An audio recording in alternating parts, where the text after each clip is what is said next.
Before Terry begins, Dr. Muhammad would just like to have a short address. Dr. Muhammad.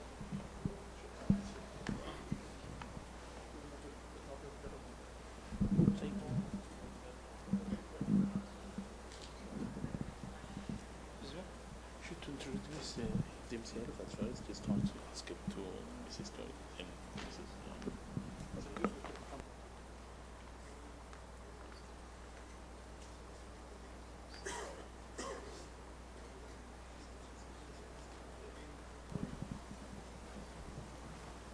Okay, Dr. Muhammad will be presenting a gift on behalf of the Dean of Joint Programs, a gift for our guest speakers. Thank you.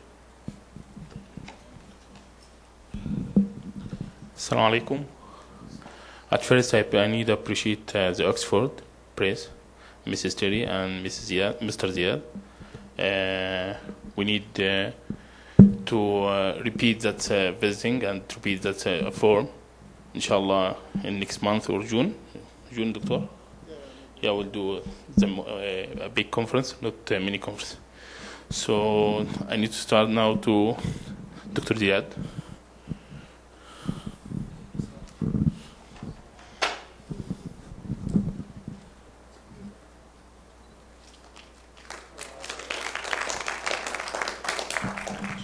Thank you.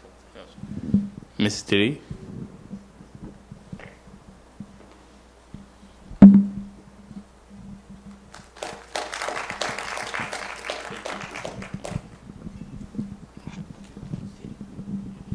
Mr. Thank you very much. We're very honoured to receive that. And it's nice to be appreciated. Right. Welcome back. So just for the next hour, we're going to be talking together about grammar. I've kind of changed the title a little bit. I do want to focus on communicative grammar, but I also want to talk about some of the good approaches and methods that teachers are already using that might be a little bit more traditional, but I think that are still useful as well. So,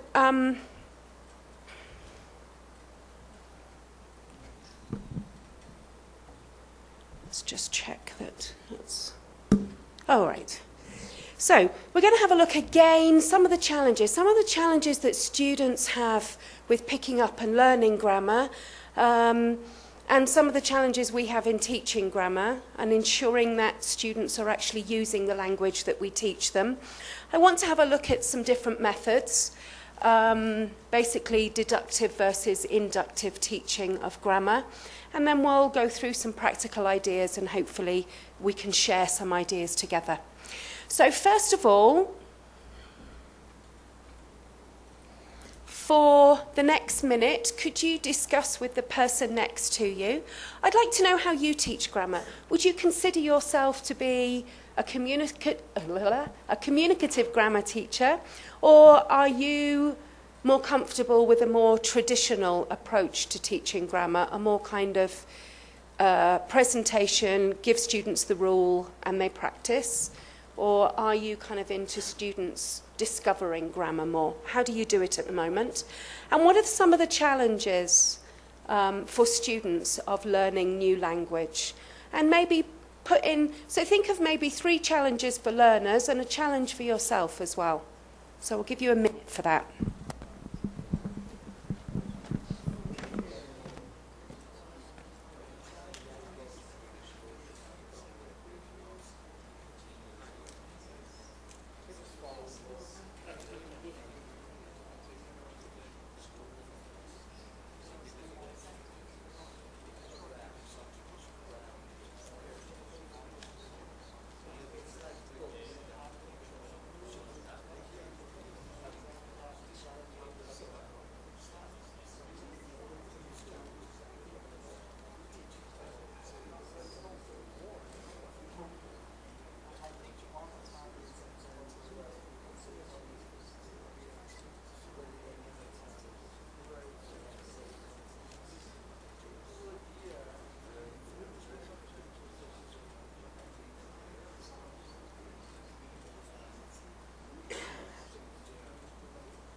Okay, as a show of hands then, who would see themselves, and I think it's fine, who would see themselves as a more traditional grammar teacher? Yeah. And who feels they're more communicative in their approach and more discovery learning? Okay, and I heard a lot of you saying both. So do you just mix it up, or? The books mix it up. That's it. You know, we just follow it. Yeah. Why do you think the books mix it up? The book is basically introducing the topic or what seems to be covered within the unit. It's up to the teacher to break it down to the mind of the student. As I said to you a moment ago, you can ask them to write a story, whatever. You first have to introduce the plot of the story. What's the beginning, what's the middle, what's the end? How do you introduce it? How do you discuss it? How do you... Okay. So, That's down to the teacher, I think. yeah. Yeah. Yes, exactly. So a lot of you are saying that you would sometimes use a more traditional approach and sometimes more sort of discovery learning. Yeah. One size doesn't fit all. One size doesn't fit all. And that's basically what I want to talk to you today about. When we say we mix it up, do you just mix it up for a bit of variety, or are there times when you think it's important to use a more traditional approach and times when you would think, no, do you know what, they can manage a bit more discovery learning on this one? So I want to have a look at when it's appropriate. So what are some of the challenges for students then? Do your students enjoy grammar? Yes. They do. Quite a lot of them do. Why do you think, if they do enjoy grammar, why do you think that is?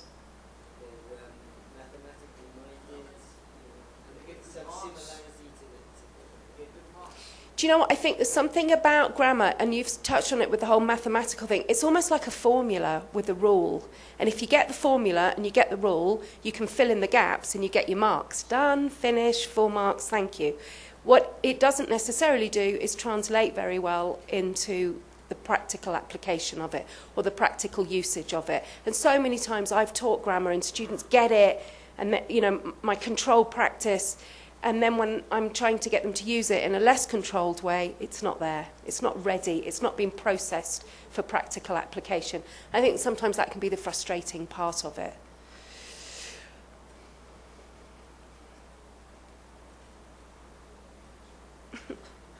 This is frustrating.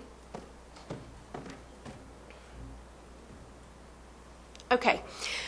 Sometimes students can be overwhelmed with information.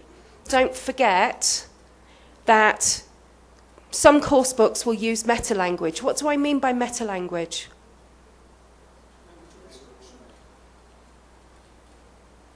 So what's an example of meta-language that might confuse your students?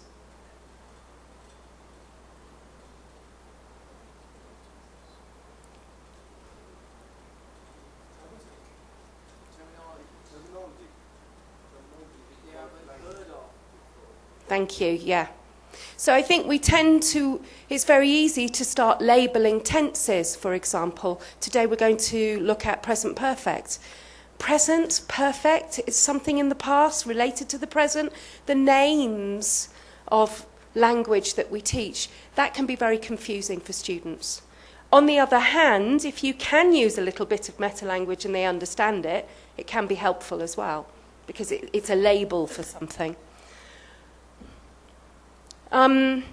Students have to deal with everything in English. I'm assuming most of you teach using English. So when you're giving information about language, you're giving it in another language for them. So it's not like it's an explanation in a language that they're comfortable with. Makes a huge difference. And the only reason I keep banging on and going back to when I learnt Spanish was because that's my experience of learning a language. And when I was learning Spanish, I didn't have enough money for lessons, so I was learning it from friends. And eventually I got to the point where I had to sit with somebody non-Spanish and say, can you just explain to me in English what this is? I don't get it. Can you just explain this tense, because we don't have it in English? So when everything is being explained in the other language, the second language for students, that can also be a barrier for them. And sometimes they will need to go away and have it explained in their own language because they can't access the explanation.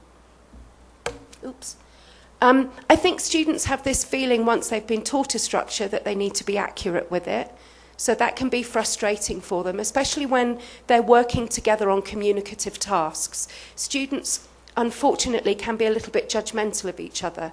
So when they hear a mistake from a grammatical point that's just been taught, they'll pull each other up on it. So that there can be a feeling of, I've got to get everything right. Oops.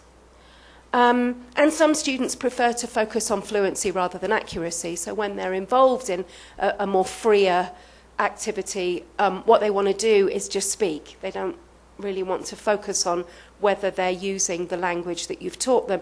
It can be quite frustrating when you've focused on a language point and you're finally getting to the part of the lesson that's the free practice where they get to use it, and because they're not quite ready, they don't use any of the language you've just taught them. They might be really into the task and going around asking each other information and noting down different information, and they found a way of doing it without using present perfect or the tense that it is that you've tried to teach them. So it can be quite frustrating. What about discovery learning for students? Why have I put that up there as a challenge for our students? Yes. Yeah. So we're going to have a look at two different ways of introducing or two different ways of teaching grammar, but many students are not used to a discovery learning method. So we need to do that step by step, baby steps with them. And maybe not everything needs to be discovery learning. Some students will say that they find grammar boring. And I've touched on this. Teachers get frustrated that they do teach grammar points and students don't use it. So it takes time for students to process what we're teaching them. And I think we're used to course books giving this very structured lesson of, we'll have a look at a lesson, but, you know, a context, and then we pull the grammar, the actual grammar point out of the context, we analyse it, we do the control practice, we get to the freer practice, and then they're not ready to use it. Yet course books see that as a whole lesson. And by the end of the lesson, when it comes to free practice, they should be using that grammar point. And for some students, it takes longer than that. Okay. We talked a little bit about meta-language. These are some of the tenses that students might see in course books that mean absolutely nothing to them. So meta-language is a huge thing. Have a look at this as a lesson aim, which I saw in a classroom last year in a high school, secondary school. Today we will look at the meaning and form of the regular past simple. Is that a nice lesson aim, a good lesson aim for students to see as they begin the lesson? Any problems with that? Any possible problems with that?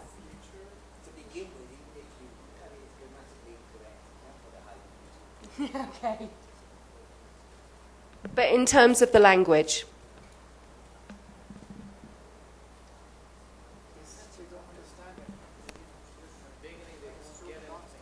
They can't understand the language to begin with. They don't know what it is that they're going to do. Some students, I mean, regular past simple is elementary level. Some students didn't know what, I could see the students, they didn't know what regular was. Past, okay, they get. Simple, what do you mean simple as opposed to difficult? It was beyond what the students could understand to begin with. So they couldn't access the language to know what it was that they were going to do. So how could you rephrase this to avoid using meta-language? What I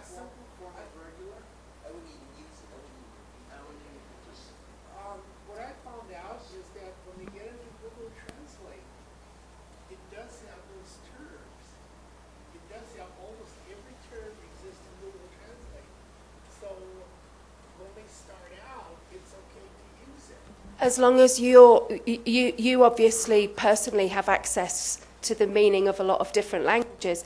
If I were to rely on Google Translate, I wouldn't know that the translation, I couldn't be sure it would be accurate. 80% is accurate. Hmm. Tell me a story of a king they have heard about. Okay, so you're getting actually into the lesson, but as a lesson aim, if you wanted to convey to your students, we're going to be doing past simple today, what could you say?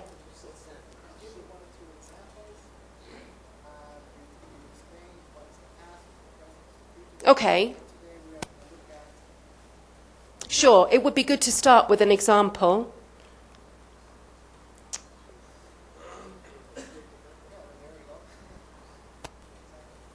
So today we're going to talk about yesterday, we're going to talk about last week. It's a simpler way of avoiding meaning and form they don't need to know about at all. They don't know what that is. Really not sure why this isn't working very well. Okay, so think about now thinking about students' history of learning grammar. Think about high school. How have they learnt grammar in this country in high school? Half a minute, talk together. What's their language learning history? And I mean grammar.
Okay, so students' learning history, students' experience with learning grammar so far, quite traditional.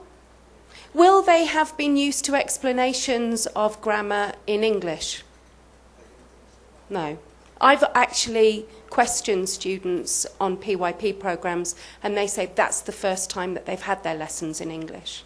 So then you've got a lesson going on in English, but then they're trying to access information about the language in English as well. So they're used to probably explanations happening in Arabic from high school, a lot of gap fill, a lot of talking about it but not doing it. And I think a lot of teachers, and it happens in lots of countries, feed students enough to get through the test so that they can get to university. Just do this, this, this and this, pass the test and you'll be fine. Whether they can actually use it or any of that grammar or information is processed, ready for use, isn't really a focus for them. Their focus is getting them through. So that's what students come to the classroom with.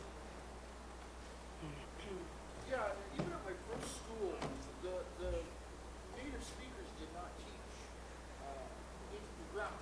That was left to mostly Egyptians who spoke Arabic.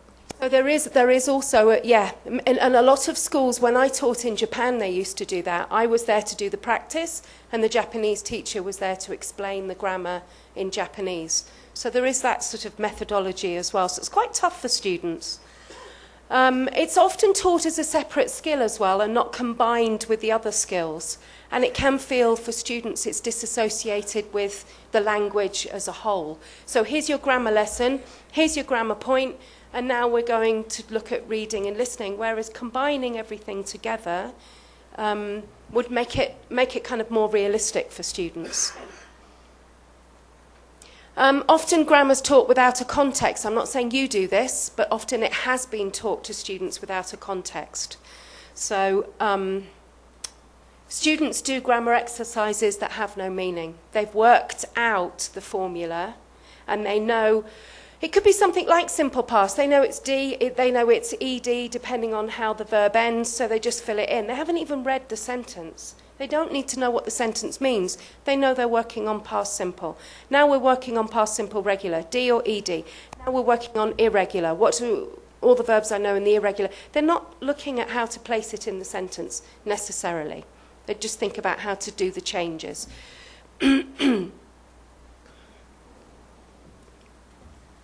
So we're going to get into what I really want to talk about today, which is deductive and inductive approaches to teaching grammar. What I want you to do, first of all, because I can hear that you're all aware of what these terms are, can you just, again, in your group, just a quick chat, clear up, what do we mean by deductive and what do we mean by inductive? If you're not sure, somebody in your group will have an idea.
Okay, so I can hear that people are familiar with the two terms.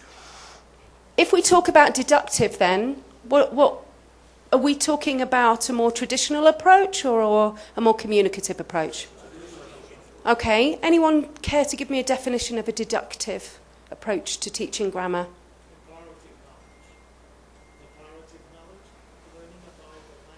Learning about the language. And who gives the language to the students? Okay, and so an inductive method or an inductive approach to teaching grammar? Yeah. So inductive is more about the students stepping up and finding out, and deductive is more about you giving it to them. So sort of opposite. I think we might have a battery problem. So it's rule-driven, and it starts with the presentation of the rule, the examples in which the rule is applied, and possibly a little bit of practice, traditionally a multiple choice or a gap fill. Done. It's an approach that is not... Many trainers... it's not so popular anymore. But I think there is a place for it still. But we'll have a look at that. And an inductive approach, as you said, it's about the students discovering the rule. So it starts with examples, not with the rule. It starts with the context. So, what examples could you use to contextualize language? What do we use to put language in a context? If we're looking at the inductive approach, you mentioned it. So if you think, I'm going to teach past simple today, regular past simple, whatever we said, meaning and form, how can you contextualize that? Story, a reading, a listening. Yeah? So there again, you're combining skills. It's not this idea of grammar being taught in isolation. Now we're introducing, which I'm sure you do this anyway, but we're using other skills to introduce the grammar. So reading, as you said, could be listening, or it could be a picture. Think about present continuous. What could you do with this picture?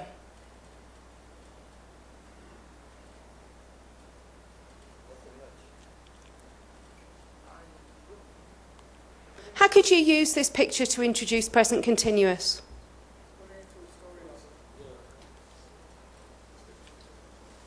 Yeah. It's raining. The boy is feeling bored. He's looking out of the window. He is thinking about. So it's a very small, simple picture, but you could start to elicit some language. You're not focusing on the form here.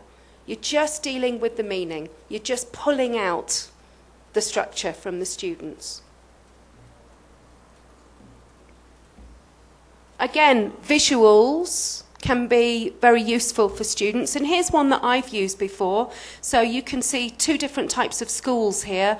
I apologise, I've done this in a female university, so it's a little bit, well, it's all females.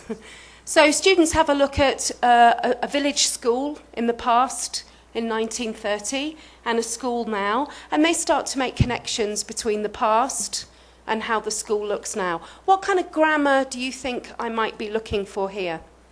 What's the structure? Could be present perfect, could be simple past. Yeah, well done, whoever said that. So we can talk about things in the past and now. People used to use blackboards, but now they use. Again, we're not really focusing on the form. We're not focusing on the rules. We're focusing on meaning. So if we go back to the picture here, are the students wearing uniforms in this old village school? So no, they didn't used to wear uniforms. So again, we're bringing in a negative. I'm not telling you any rules about it. I'm not saying it's something that happened in the past which has probably changed. We're not dealing with any of that. We're just dealing with meaning.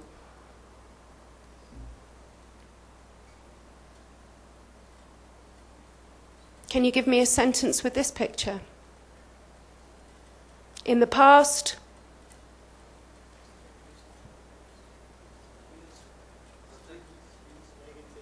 yeah, so it could be in 1930, negative, students didn't used to use computers. Now?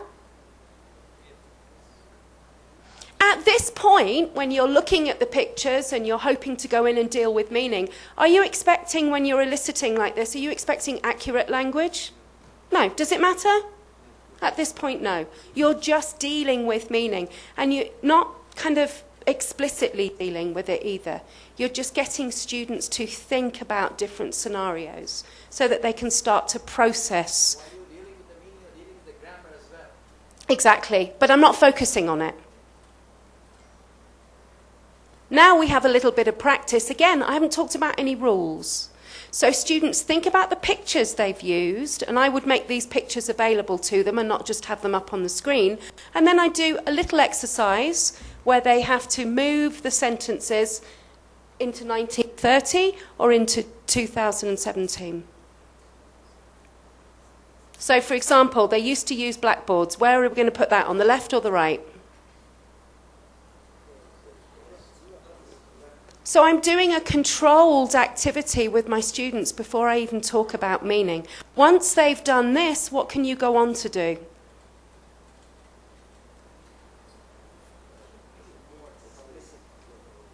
What's a controlled activity like this, when you haven't even mentioned form? when students have done this, this is a really controlled activity. When students are doing, let's say, this controlled activity, what will it allow you to do when you go around monitoring? But what will you be able to notice? Yeah. Yeah. So actually, does there need to be a stage in this lesson where you stand there and you give an explanation of the meaning? You don't need to do it. What can happen, and occasionally I've seen it, teachers get to this point and say, right, now let me tell you about the form and let me tell you about the meaning. They've already got it. If you've gone around and monitored and they're able to put the phrases and the sentences in the right place, you run the danger of over-explaining. If you take a stage now and say, let me explain to you what you can already do, you might have students say, what's she talking about? I thought I knew, I thought I understood this. I don't understand the language the teacher's using to explain it. There's a risk of that. I think if you've gone through those pictures and you've elicited some of this language and they're able to do this activity, you shouldn't need to do any explaining.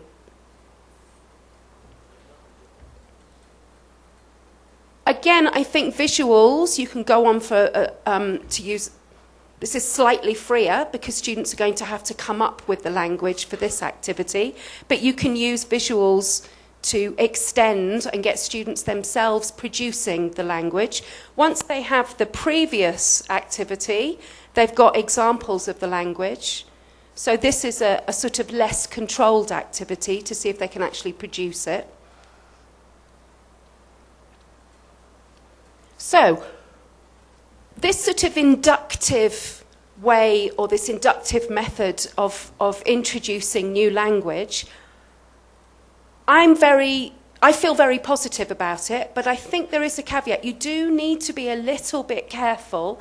It works well when the meaning is straightforward, but perhaps the form is complicated. And I will show you what I mean. When we look at comparatives, so she's bigger than me, I'm smaller than her, Russian dolls are more interesting than English dolls. The meaning, when you have a visual, is pretty clear, especially when you have a visual. However, when you come to actually talk about the rules, it can be quite complicated, especially with the spelling rules. There's quite a lot in there. And what you run the risk of if you start to explain the rules of comparatives is a lot of teacher talk. And they're having to process your teacher talk. Generally speaking, comparatives are introduced at an elementary level. So if you start talking too much about the language at elementary level, it goes over their heads and they're not able to process everything you're saying. The meaning's pretty clear, especially with a visual like this. We can underline things, and we can get students to think about the form rather than giving them a lengthy explanation about it. So once you have the form up there, we can ask students, well, what happens to a one-syllable adjective? And they can go in and have a look at that. I think if you start to, and I've done this before with comparatives, I've started to explain all the rules about comparatives and all the rules about superlatives, and nobody's listening. But in actual fact, students can find these rules out themselves if you show them where they are and get them thinking about it.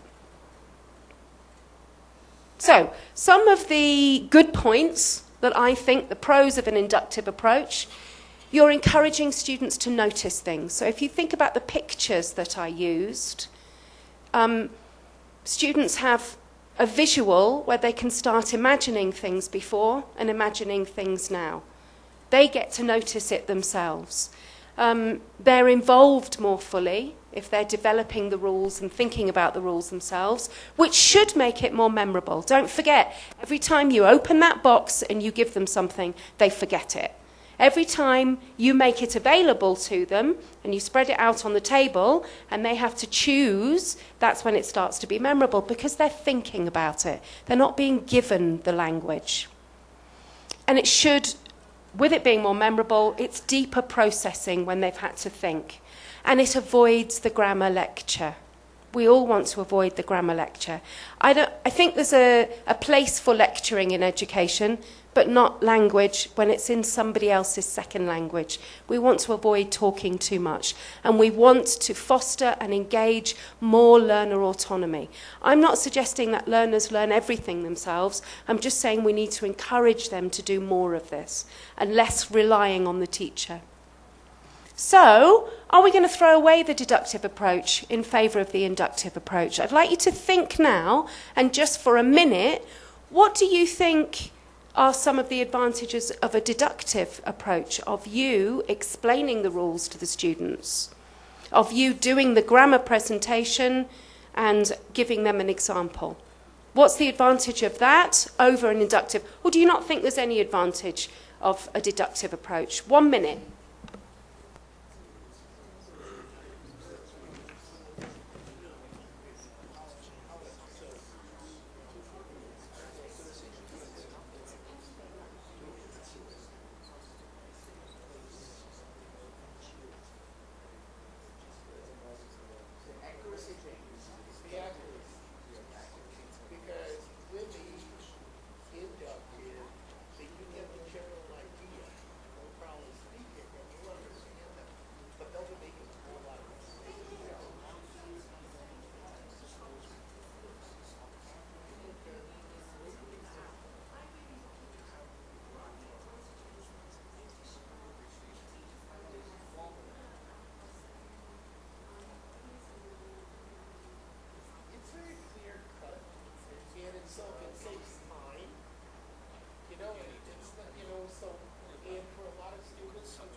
Okay, so I've heard some interesting ideas. Perhaps if we could get them together.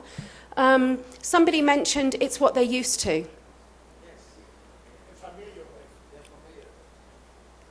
Does that make it right? Okay, so they're more familiar with the deductive approach, with the teacher taking control and deciding what it is to give to them. They're familiar with that. Okay, any other advantages? Yeah, if you've got somebody with a mathematical learning style,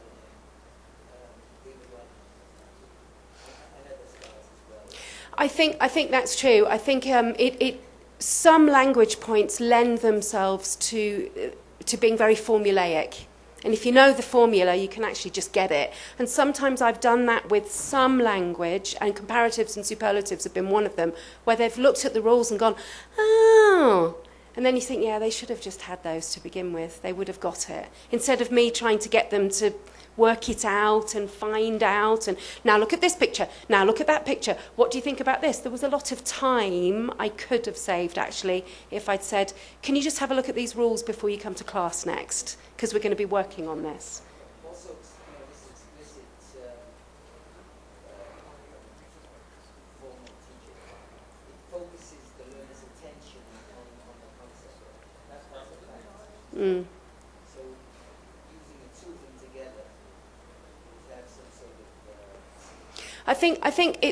I think it's a really good idea to use the two together, because I know when I say to teachers who are more used to a traditional way of teaching, and I bring in, don't you think there's a place for deductive? Everyone's like, yeah, but don't forget, students do need to discover language as well. And if students get used to you being the only person to open the box, take it out and give it to them, many of them stop listening.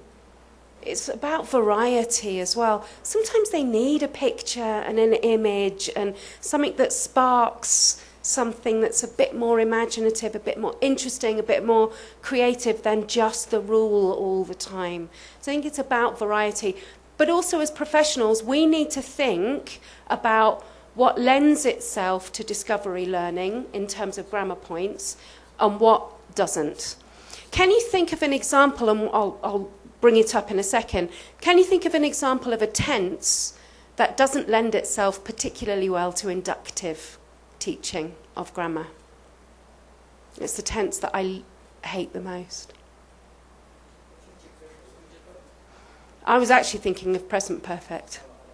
Future perfect could be one of them as well. Once you're dealing, but my issue with tenses, course books tend to deal with them in this way. Once they get to a certain level, they'll bring in future perfect. Once they're at that level, they have more English to be able to understand some explanations on it. Present perfect is brought in quite early on. So if you're looking at a regular book like Headway, I think Headway introduces present perfect at the end of the elementary book. They haven't got much language to start dealing with it. And present perfect is a really difficult tense that most teachers, I have to say, I've struggled with it all my life. And I still struggle with it. And I still, yes, it's a life experience, but it has some connection to you now. And it's very difficult to get students to work those rules out. And I have tried to teach present perfect inductively, and they've actually said, we don't like it. Can you just tell us what you're on about? What are you talking about? Can you just explain it at this point? Because we've got no idea what you're talking about. So I think the use of examples with present perfect is very helpful, but sometimes they just need you to say, look, this is when we use it. And they just need an explanation rather than trying to work it out themselves, which can be very time-consuming as well. Some students don't like the inductive approach. That's just the way it is. Like you say, they're very used to their traditional ways of learning grammar. So don't throw those out. I think it's really difficult for students when you come in, you're like, you're at university, and I'm a native speaker, and we're going to do it all differently. And they're like, whoa, hang on a minute. It might be quite nice for them to have some of the methods of teaching that they've been used to, so that everything isn't new. Give them a little bit of traditional stuff that they think, oh, okay, we used to do this in high school. Okay, I'm quite familiar with this. I know what he's doing now. He's not being too crazy. It's more familiar for a lot of students. It doesn't always work, like I said.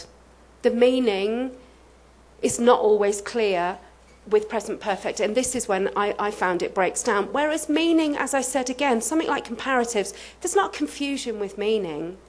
When you're comparing two things, it's not difficult to get the meaning. The form is fiddly, but the conveying that somebody is taller than someone else is not a difficult thing to convey.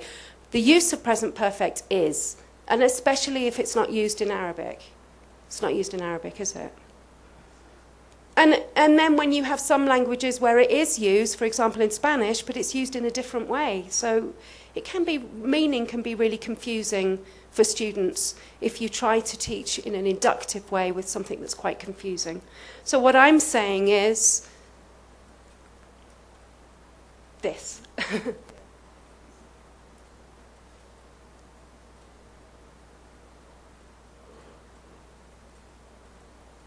But we all need to take a long, hard look at what we're doing, because if you lean towards a deductive way, the chances are you're going to be doing a bit of 70-30. And you want to really look at your own teaching and think, I'm doing present perfect. Am I doing it deductively or inductively? Not, I'm going to do it in a deductive way because it's actually much easier that way. And that is one of the other things as well. A deductive teaching grammar deductively is easier. Inductive teaching takes a little bit more creativity and imagination and uncertainty for the teacher as well, because you're leading students. You're not giving it them, you're leading them in a direction. And they don't always come with you. So inductive teaching as well is more time consuming too. Let's have a look at some activities though. I quite like to personalise any activity that practices use of grammar.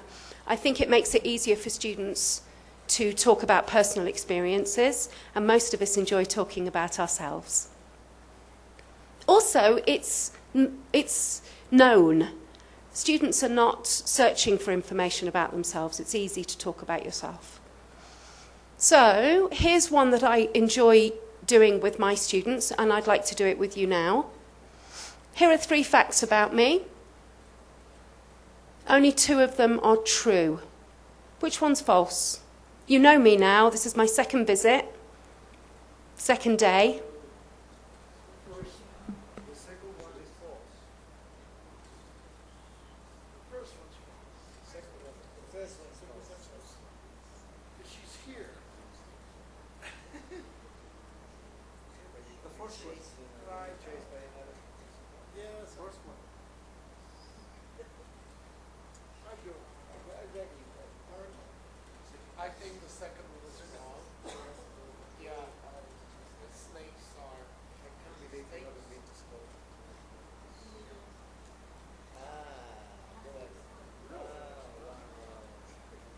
So it's actually the third one. I've never been to Scotland. It's terrible. I know, everyone's like... and it is shocking because the reason I've eaten snake is I've lived in Hong Kong. And the reason I got chased by an elephant was that I lived in Sri Lanka.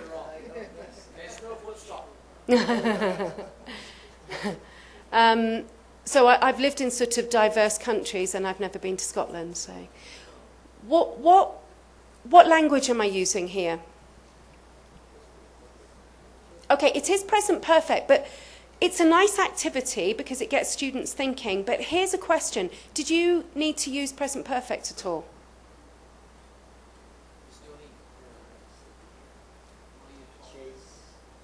I think present perfect can be taught by inductive method, same you're doing, but in a more wonderful way, more easy way.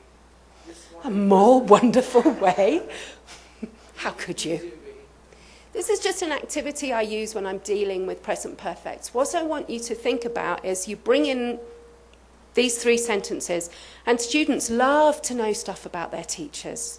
And I'm not suggesting you go in and give your life story, but they do like little snippets about anecdotes that have happened to you, or a little insight into your world gets you a little bit closer to them. And this kind of thing goes down quite well with students. What I get them to think about when we've talked about present perfect and we've looked at lots of examples, is I say, if you want to find out the answer, you're going to have to ask me some questions and find out where I'm lying. Now, what tense will they use?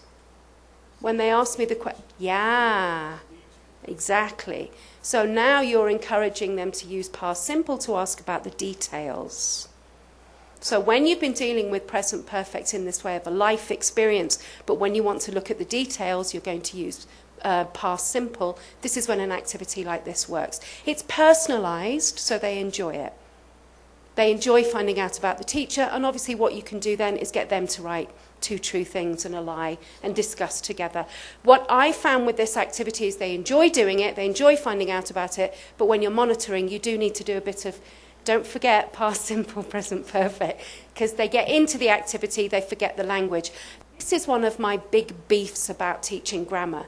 I spend ages inductively, deductively, we've got it, gap fills. Then we do something like this and nobody's using it. There's always that gap between what you've just dealt with and them using it naturally. But I think often that is the way with grammar. Until they're ready to process it, they need to have seen it and heard it so many times before they're ready to use it.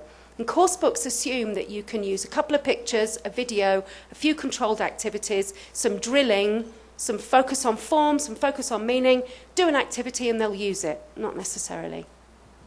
So I think you need to manage your own expectations as well. Keep bringing it back. And this is another thing with grammar also. And you'll get students saying, we've done that, we've done past simple. Yeah, but you're not using it. And they need to know that learning grammar is on a continuum. Learning past simple begins at elementary, but you will see it again and again and again and again. And so you should, because you need to be exposed to the language. You're not living in Spain, like I was living in Spain, hearing it 8 hours a day, having to use it, make mistakes, repair my mistakes, trying again. In the whole of my life I had to do it. They're just doing it when they come here in your classes. So they are going to need to do it again and again and again. It's exposure to language. And students can get a bit, my students are like, we've done this. And you feel like saying, yeah, but you're not ready to use it yet. So there is an element of that with students too. Staying on present perfect, just because I think it needs so much practice. Students can write a life experience on a bit of paper. You can play a game with the dice where they have to choose the number. And again, this is through asking questions. They turn over a bit of paper and the students have to ask them questions about it using past simple. So again, there's this present perfect and past simple. I think students find it quite difficult. My students, I've been doing present perfect recently, my students, when I say, it's present perfect, they can do it. And I say it's past simple, they can do it. And when I talk about the differences, they get it. And then when they come to actually choose the difference in a natural situation, they're still not ready for it. So they need lots and lots of practice. Here's an activity that I'm going to finish on. I would like you to very quickly read through this and tell me what's wrong with it.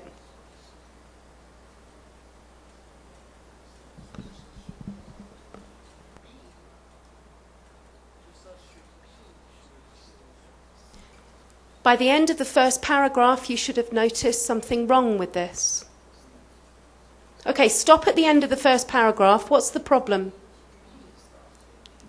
Okay, but what is the problem? What are the mistakes? Are they grammar mistakes or?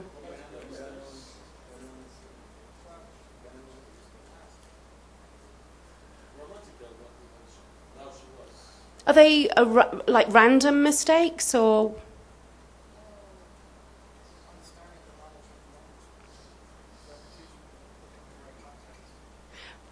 Where you see the mistakes, what would happen if you pulled them out? Would it make more sense? So what are the mistakes?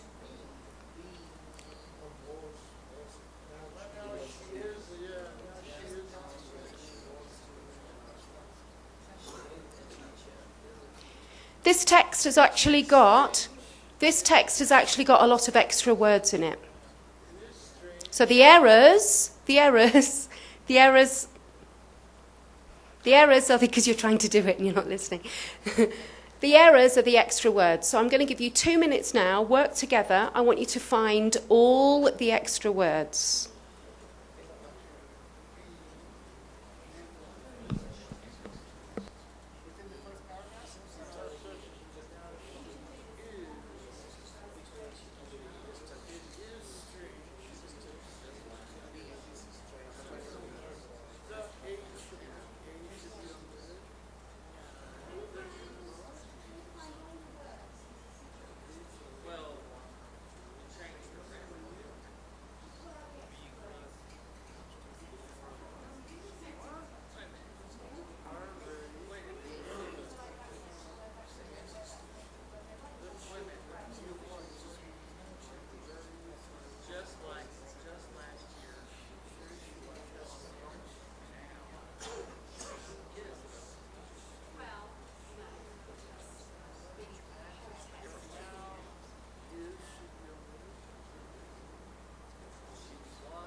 Okay.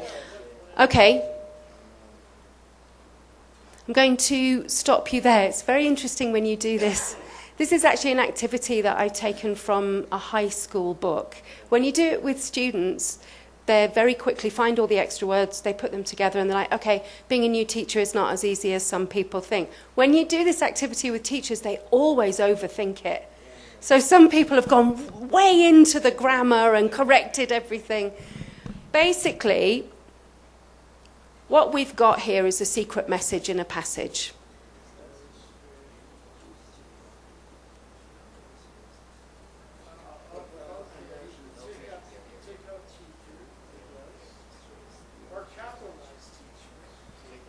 Yeah, because some people say teacher and then the name. You're overthinking it, your students won't. Okay, the reason why I wanted to show you this was this is another way of getting students to notice language without you telling them any rules. And the students work their way through this together to find a secret message. What you've got students doing here is, and you see them, they'll read it aloud and think, does that sound right? It's not about a rule here. It's about what sounds right in your head and what doesn't sound right. So the being, just last year, being, she, was, you look at it and think, look, I don't even need to know why that's not right there. It just doesn't sound right in my head. So what you're doing is you're encouraging students to naturally acquire language. When they get to the point of looking at a sentence and thinking, I don't know why that's not right, it just doesn't sound right. That is natural acquisition of language. That's what you do. You don't think, okay, we wouldn't put being in here because it's this kind of verb and it doesn't need that kind of... You want your students thinking in the same way. You want your students to just look at a sentence and think, I've got to repair it. Let me take that out. Does it sound better without it? And this is part of this noticing errors and not relying on a rule all the time. This works really well with students because they actually enjoy, depending on their learning style, they enjoy finding secret messages as well. Sometimes I embed homework in a secret message, and they don't enjoy finding that so much. So it's about mixing it up. I think personalising activities and creating activities that students don't have to rely back on a rule. But I also think learning grammar is a mix of the two. And we've said as well, many students rely on that rule. It helps them and it makes them feel quite comfortable to have a rule that you've given them. But also they need to be noticing and discovering so that the language is also acquired naturally and processed in the same way that we do. So my message really is, you hear a lot about communicative grammar and we shouldn't be telling the students anything. I think there's room for both. But as professionals, we're the ones who have to decide, this is the tense, these are my students, this is the context, I'm going to do it in this way. And really honestly have a look at yourself. How much deductive do you do versus inductive? I think we should be pushing towards more inductive with a place for deductive occasionally. I'm going to leave it there. Ladies and gentlemen, you're still with us, fantastic. Thank you so much for having us. We're going to have to go to the airport within the next hour or so, but it's been a pleasure to be here and to talk to you and listen to some of your ideas. We really appreciate it, and we hope to see you again soon. Thank you so much. Thank you.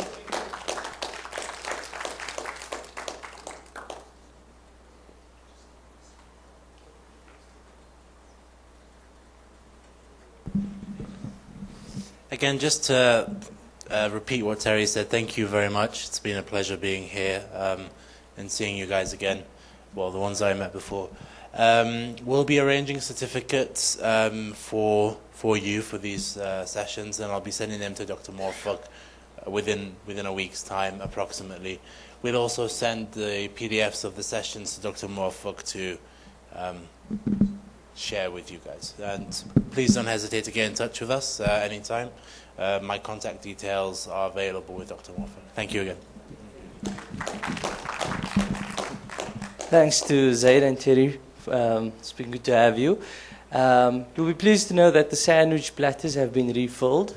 So we'll have a break up to 1. So I'll see you then. Thank you.